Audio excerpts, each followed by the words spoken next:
साफेद को बात बुलाते हैं तो लोग दौड़े चले आते हैं।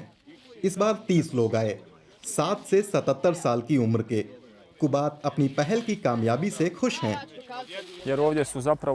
लोगों ने ज्यादातर खुद को व्यवस्थित कर लिया है। यहाँ ना कोई संस्थान या नागरिक एक्शन ग्रुप या कंपनियां शामिल हैं, बल्कि सिर्फ नागरिक हैं, हर उम्र और हर नस्ल के। सर्ब, क्रोएट, बोस्नियाई और दूसरे बहुत से लोग।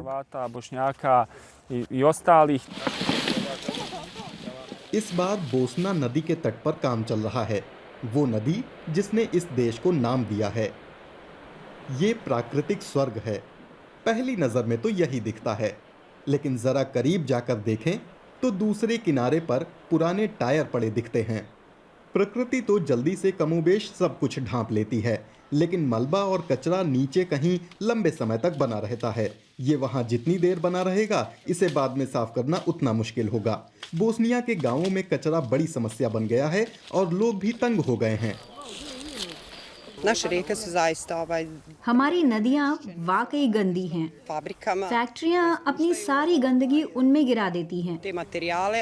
लोग भी, वे अपने कचरे को सीधे नदियों में डाल आते हैं। यहाँ तमाम राष्ट्रीयताओं के लोग आए हुए हैं, हर देश से लोग सजग हो रहे हैं। साफिद कुबात सालों से कचरे से लड़ते रहे हैं। कचरा सब जगह है। वो कहते हैं कि अधिकारी पर्याप्त कदम नहीं उठाते। बोस्निया और हर्जेगोविना में इतना सारा कचरा होने की एक वजह है कि हमारे पास सब जगह वेस्ट डिस्पोजल सेवाएं नहीं हैं, खासकर देहातों में। दूसरी वजह है कि गैर कानूनी डंपरों पर अधिकारी कोई पेनल्टी नहीं लगाते। उनके पास या तो कोई साधन नहीं है या जरूरी सूचना की कमी है। इसीलिए कुबात ने गोपनीय कैमरे लगाने शुरू किए। गलती करने वालों की रिकॉर्डिंग करके सारे सबूत अधिकारियों को दे दिए जाते हैं। नागरिक सूचना देते हैं तो हम कार्रवाई करते हैं। कचरे को गैर कानूनी ढंग से फेंकने वाले व्यक्ति को जब कभी हम पकड़ लेते हैं तो हम उसे अधिकतम दंड देने की कोशिश करते हैं।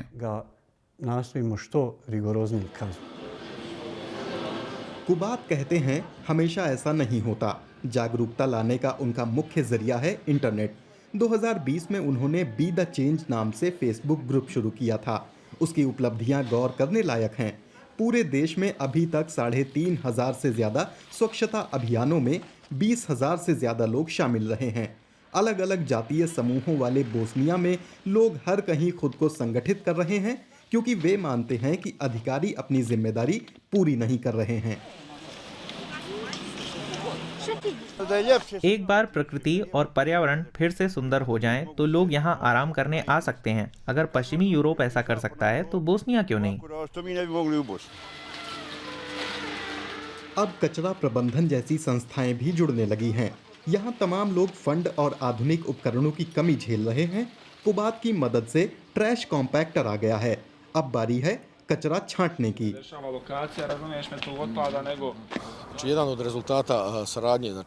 फेसबुक ग्रुप के साथ हमारे सहयोग का एक नतीजा ये है कि हमने 2 अलग अलग कूड़ेदान बनाए हैं, जिससे कि कचरा अलग किया जा सके।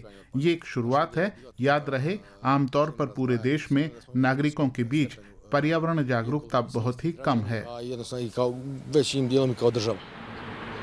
और उन्हें मिसाल के लिए दूर देखने की जरूरत नहीं। पास में ही एक पार्किंग की जगह है, जहां कबाड़ी बाजार का कचरा बिखरा रहता है।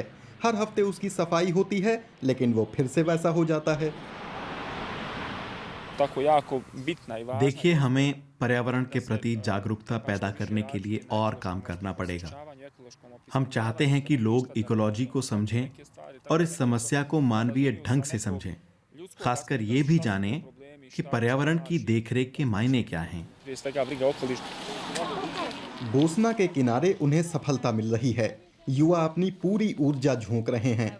कचरे का एक एक टुकड़ा एक छोटी सी जीत है।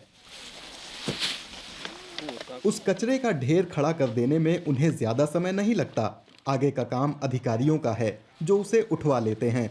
नदी के तट से चंद मीटर दूर का ढेर ये है। मुझे अच्छा लगता है ये करना क्योंकि मैं प्रकृति को साफ देखना चाहती हूँ।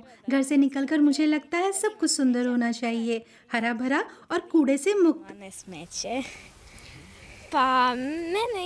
ये ज़्यादा अच्छा है कि कचरे से भरा रहने की बजाय हर चीज़ साफ सुथरी और हरी भरी हो।